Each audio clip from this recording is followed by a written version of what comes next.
ابھی آپ دیکھیں یہ جو 3-4 ملٹری پار رکھنے والی نیشنز ہیں وہ آپس میں کیسے کوآپریشن بڑھا رہی ہیں، پاکستان، ایران، ٹرکی اینڈ مصر. تو مصر اور جو ٹرکی ہیں وہ آپس میں کوآپریشن بڑھا رہے ہیں، اور پہلی بار ان کی جوائنٹ جو ڈرلز ہیں وہ ہو رہی ہیں. آج سے وہ شروع ہو چکی ہیں. اسرائیل سے کچھ فاصلے کے اوپر مصر اور ٹرکی کی جنگی مشقیں اور نیول ڈرلز ہیں وہ شروع ہو چکی ہیں. Egypt and Turkish military movements کے بعد اسرائیل وارن کر رہا ہے کہ مصر جو ہے وہ کس چیز کی تیاری کر رہا ہے. اور Egypt movement on both side with Turkey and Hamas. اب ذرا اسرائیلیوں کے کام چیک کریں. مصر کو یہ کہہ رہے ہیں کہ Egypt must clarify its position کہ وہ حماس کے ساتھ ہے یا ہمارے ساتھ ہے. Egypt must clarify its position is it with Israel اور ود حماس. مصر میں بتایا کہ یہ حماس کے ساتھ ہے یا ہمارے ساتھ ہے.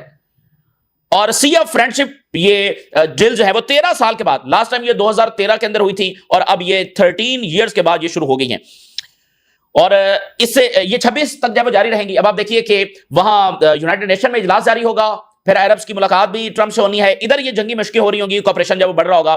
تو ڈپلومیٹک فرنٹ کے اوپر بھی جو کچھ ہو رہا ہے اور ادھر یعنی آن گراؤنڈ بھی پوری تیاری جو ہے وہ کی جا رہی ہے. اور اسرائیل اس وقت کافی زیادہ اس بات سے خوفزدہ ہے کہ یہ مصر اور جو ٹرکی کا الائنس آگے بڑھ رہا ہے، یعنی ان کی جو نیول ایکسرسائزز ہیں یہ اس بات کا ثبوت ہے کہ ان کا کوآپریشن آگے بڑھ رہا ہے، ان کے تعلقات اچھے ہو رہے ہیں.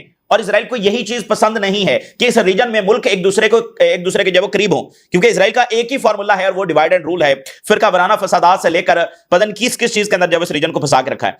تو جوائنٹ آپریشنل کوآپریشن جو ہے وہ دونوں ملکوں کے درمیان بڑھ رہا ہے اور ایڈوانس ملٹری کوآرڈینیشن دونوں ملکوں میں بڑھ رہا ہے. تو یہ اسرائیل کو بالکل پسند نہیں ہے اور اسرائیل اس بات سے کافی زیادہ خوفزدہ ہے. اچھا یہ معاہدے ہو گئے. اب ذرا دیکھیے ایک اور معاہدہ بھی ہوا ہے، وہ ہوا ایران اور رشیا کے درمیان، اور اس میں رشیا جو ہے وہ ایران میں نیوکلیر پلانٹ لگانے جا رہا ہے. یہ ان سینکشنز کے بعد آج یہ معاہدہ ہوا ہے. رشیا ایران میں مزید نیوکلیر پلانٹس لگانے جا رہا ہے. So Iran and Russia to sign deals on building new nuclear plants.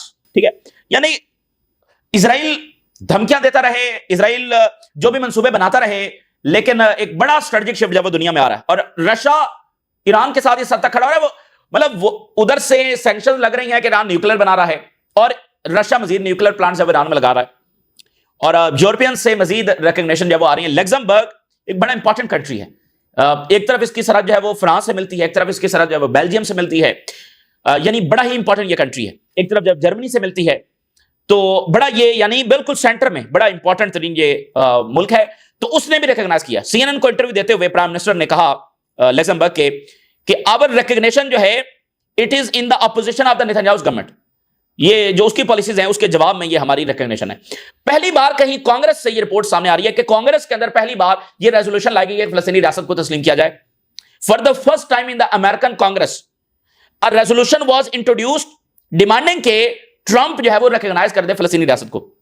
دیکھیے یہی بنیادی بات ہے. ایک پالیسی آپ بنا لیتے ہیں، آپ جو ہے وہ ساری دنیا کی مخالفت بھی مول لے لیتے ہیں، لیکن کیا وہ سسٹینیبل ہے؟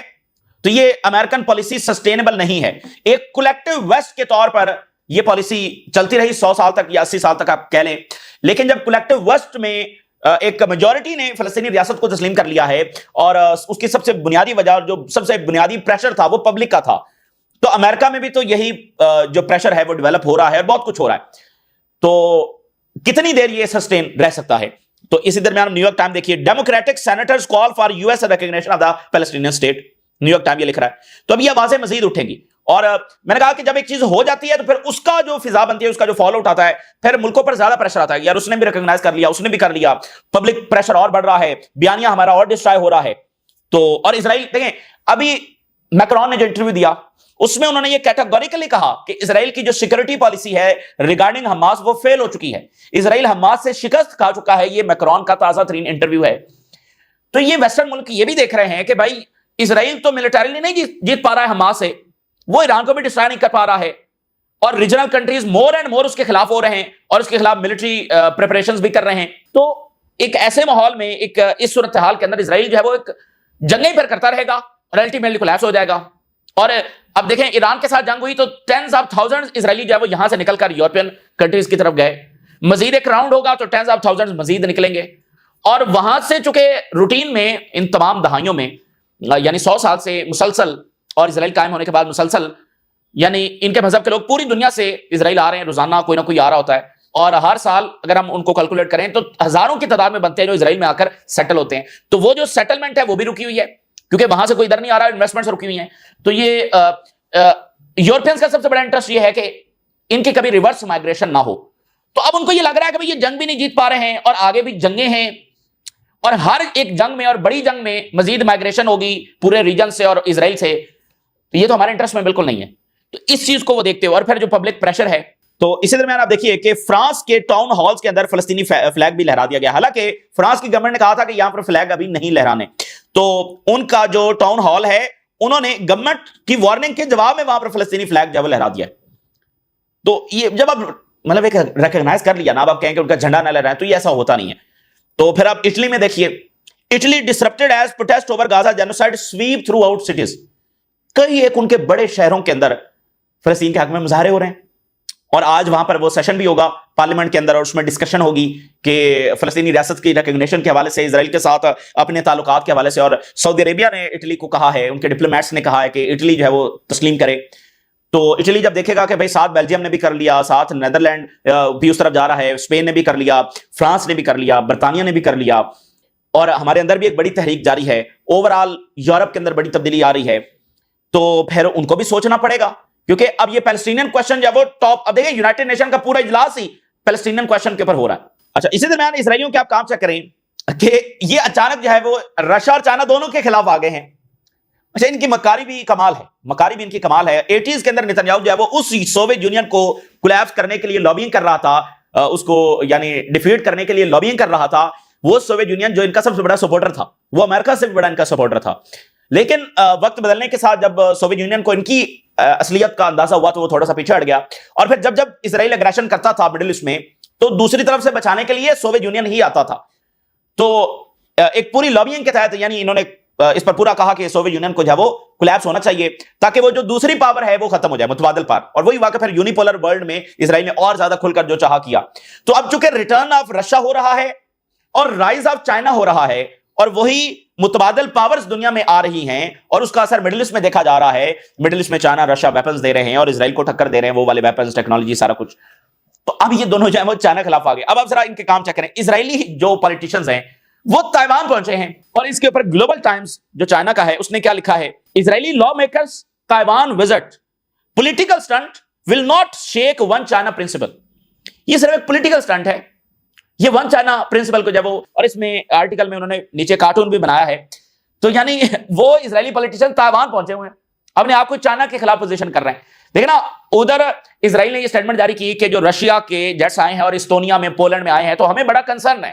یہ رشیا نے جو وائلیشن کی ہے, یعنی ان کے منہ سے آپ چیک کریں, وائلیشن کہہ رہے ہیں کہ وائلیشن کی ہے, جینوسائیڈ کرنے والے بھی بتا رہے ہیں کہ وائلیشن کی ہے, اور ایئر سپیس وائلیشن ہوگی, بڑا برا ہو گیا. تو یعنی چونکہ یورپ کا پھڈا رشیا سے ہے, تو یہ اپنے آپ کو یورپینز کی سپورٹ میں رشیا کے خلاف, اور چونکہ امریکہ چائنا سے ہے تو اپنے آپ کو پوزیشن کر رہے ہیں کہ ہم چائنا کے خلاف آپ کی فرنٹ لائن اسٹیٹ ہے. تو یہ ان کی بہرحال ایک مکاری ہے. تو یہ اب چائنا اور رشیا دونوں کے خلاف آ گئے ہیں, تو اس کا نتیجہ مزید کیا ہوگا. اور رشیا پچھلے کئی مہینوں سے یہ انویسٹیگیٹ کر رہا ہے, اور اس میں جو ایران کی انٹیلیجنس ایجنسی ہے, چائنا کی انٹیلیجنس ایجنسی اور باقی ان کے اتحادیوں کی انٹیلیجنس ایجنسیز اب اس بات پہ انویسٹیگیٹ کر رہی ہیں کہ اسرائیل کا یوکرین کی سپورٹ میں کیا رول ہے. جو یوکرین نے رشیا کے اندر اٹیکس کیے ہیں وہ بہت سمبولک ہیں, جیسے اسرائیل حملے کرتا ہے. تو کیا اسرائیل نے کوئی ٹیکنالوجی دی, کوئی اور گائیڈنس دی, کوئی ٹریننگ دی؟ تو اس پر وہ پچھلے کئی مہینوں سے جو ہے نا وہ انویسٹیگیشن کر رہے ہیں, اس پر ایویڈنس ہے وہ اکٹھے کرنے کی کوشش کر رہے ہیں. اور چائنا نے جناب علی ایک بہت بڑی کامیابی حاصل کی. چائنا نے J-15, J-35 اور دیگر جو ان کے فائٹر جیٹس ہیں, انہوں نے جناب علی ایئر کرافٹ کے اوپر جو ہے وہ کامیابی کے ساتھ ٹیک آفس کیے ہیں اور لینڈ کیا ہے, جو الیکٹرو میگنیٹک ہے. لینڈنگ آن چائناز کیریئر فوجیان, اس ایونٹ کو ایک مائل سٹون کہا جا رہا ہے چائنا کی نیویز ٹرانسفارمیشن اینڈ کنسٹرکشن کے اندر. جو امریکن ایئر کرافٹ کیریئر ہیں اور جو چائنیز ایئر کرافٹ کیریئر ہیں, ان کی یعنی سٹرکچر میں کچھ بنیادی ڈیفرنسز ہیں. تو اب ان کا جو electromagnetic catapult assisted aircraft carrier ہے, اس ٹیکنالوجی کے تحت بھی انہوں نے جو ہے وہ کامیابی حاصل کی ہے.